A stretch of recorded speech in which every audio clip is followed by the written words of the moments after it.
শেখ হাসিনা যে পালালেন এটা ঠিক হয়নি। তিনি যদি পালানোর পরিবর্তে আত্মহত্যা করতেন, মারা যেতেন, বন্দী হতেন, তাহলে সেটি তার জন্য অনেক অনেক সম্মানের বিষয় হতো। শেখ হাসিনার জন্য আমি দোয়া করতাম, সবসময় দোয়া করতাম। তো সেই দোয়া করতে গিয়ে আমি যখন দেখতাম যে তিনি আমার প্রতি নিষ্ঠুর আচরণ করছেন, তখন আমার খুব কষ্ট লাগতো। এই কারণে যে তিনি হয়তো বিপথে আছেন। এই কারণ হলো, আপনার জন্য যদি কেউ দোয়া করে আর আপনি সেই দোয়াকৃত মানুষটিকে যদি চিনতে না পারেন এবং উল্টো যিনি আপনার জন্য দোয়া করছেন তাকে আপনি ক্ষতি করেন, বারবার ক্ষতি করতে থাকেন, ধরে নিতে হবে যে আপনি পথভ্রান্ত। তা আমি নিজে নিজে চিন্তা করতাম যে আমি শেখ হাসিনাকে এত ভালোবাসি, এত দোয়া করি, কিন্তু উনি কেন আমার প্রতি রহম করেন না? কেন আমার প্রতি এত ক্রোধ? কেন আমার স্ত্রীর গাড়ি ভেঙে দিতে হবে? আমার গাড়ি, এই কয়দিন আগে আমার গাড়িটা ভেঙে দেওয়া হলো। তো এইগুলো যারা ভেঙেছে তারা তো একেবারে সরাসরি আমার গাড়ি প্রধানমন্ত্রীর নির্দেশ ছাড়া ভাঙানো হয়নি। আমার গ্রামের বাড়ি, সেই আমার বাবার আমলের বাড়ি, মাটির সঙ্গে মিশিয়ে দিয়েছে, টিউবওয়েলটা উঠিয়ে নিয়েছে। আমার বৃদ্ধা মা, মানে ওইখান থেকে আজ যেমন শেখ হাসিনা গণভবন থেকে বের হওয়ার জন্য ৪৫ মিনিট সময় পায়নি, আমার মাকেও ঠিক আমার বাড়ি থেকে বের করার জন্য আধা ঘন্টার সময় আমাকে দেওয়া হয়নি।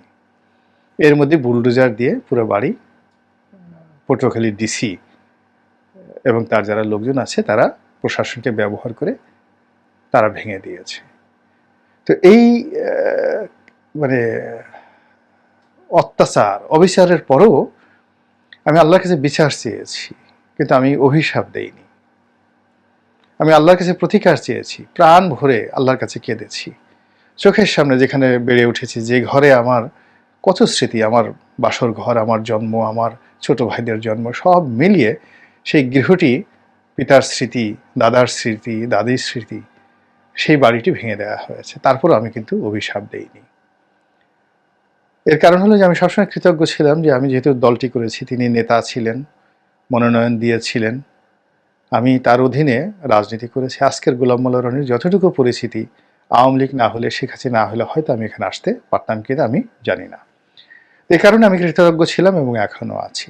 এই কারণে আমি কোনো অবস্থাতেই আজ তার যে পরিণতি হলো, করুণ পরিণতি হলো, এই পরিণতি আমি কখনো চাইনি।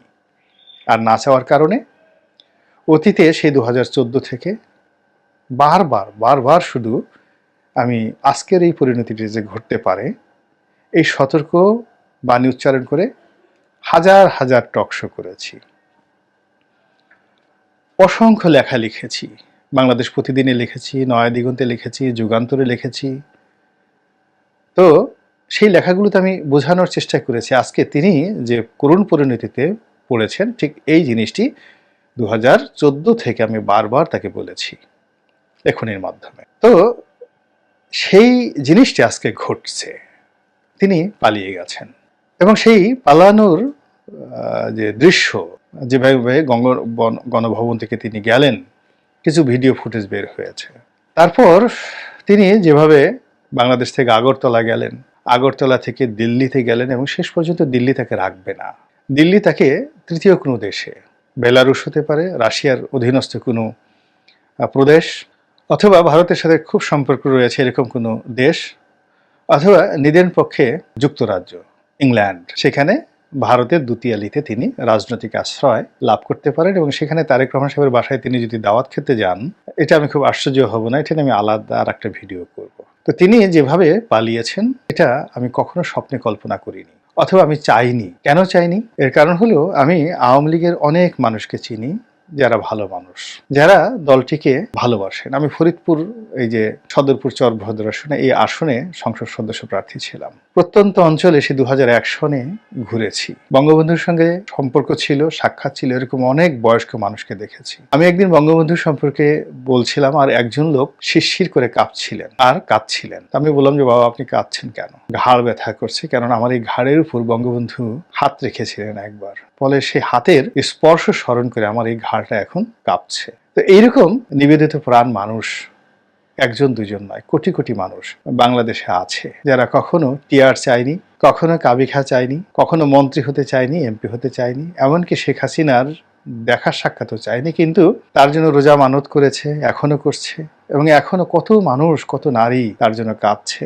এটা যারা আওয়ামী লীগ করেন তারা জানেন, বাইরের লোক বুঝতে পারবেন না। আওয়ামী লীগ মানেই হাসান মাহমুদ নয়, পলক নয়, বিপু নয়, কিংবা দীপুমণি নয়। আওয়ামী লীগ মানেই জাহাঙ্গীর কবির নানক নয়, কিংবা যাদের অন্যান্য যারা খুব বদনাম কামিয়ে ফেলেছেন ওবায়দুল কাদের নয়।